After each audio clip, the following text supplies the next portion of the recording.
The bill is, talking about stalking and harassment, and Senator Chambers explained very eloquently the difference between harassment and stalking. But I heard Eve this morning describe it as being fixated. It's behaviour which is fixated, it's obsessive, it's unwanted, and it's repeated. And those words, I think, really convey the intrusive, insidious violence of it as an activity, and how it manifests in being followed or being watched or being observed, your personal space, your personal identity being intruded upon and invaded. And that's before it gets to the actual physical threat. It's such a horrendous situation for any human being to be threatened with. So I firmly believe that we need the law to recognise this as a particular crime.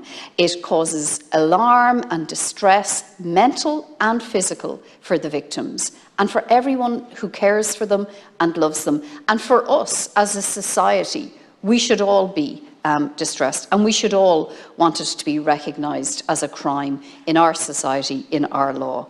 I believe there will be many benefits to it being criminalised. I think you can start with just the simple thing of us calling it out as a crime.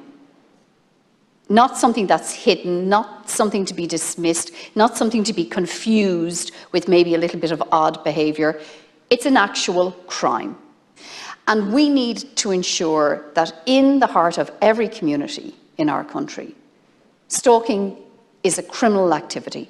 And every guard needs to be trained to understand that. Every guard needs to be equipped and resourced to respond to victims or potential victims of stalking. I think it is hugely important that in doing this, in progressing this legislation, in stating that stalking is a criminal activity, that we as a society are not only calling it out and ensuring that it's not hidden and dismissed and passed over, but all of the victims, all of the survivors are empowered and supported and valued.